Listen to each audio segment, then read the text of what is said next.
लायक से है जहां प्राथमिक स्वास्थ्य केंद्र झुंझुनू में मुख्यमंत्री आयुष्मान आरोग्य शिविर का आयोजन किया गया। इस शिविर में 550 से अधिक लोगों ने स्वास्थ्य सेवाओं का लाभ उठाया। इस दौरान प्रसव पूर्व जांच, नियमित टीकाकरण, संचारी और गैर संचारी रोगों की जांच एवं उपचार, नेत्र रोगों की जांच, मोतियाबिंद की पहचान एवं चश्मा वितरण के साथ साथ दंत रोगों की स्क्रीनिंग और उपचार की सेवाएं उपलब्ध कराई गई।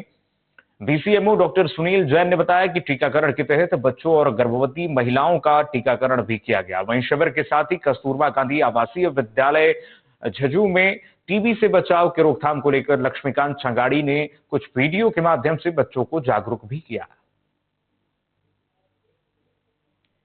आज तहसील कोलायत के झुंझुनू प्राथमिक स्वास्थ्य केंद्र पर मुख्यमंत्री आयुष्मान आरोग्य शिविर का आयोजन किया गया, जिसके तहत विशेषज्ञ चिकित्सकों जैसे दंत रोग विशेषज्ञ, ऑप्थेल्मोलॉजिस्ट एवं होम्योपैथिक चिकित्सक, यूनानी एवं अदर आयुष्मान चिकित्सकों ने अपनी सेवाएं दी।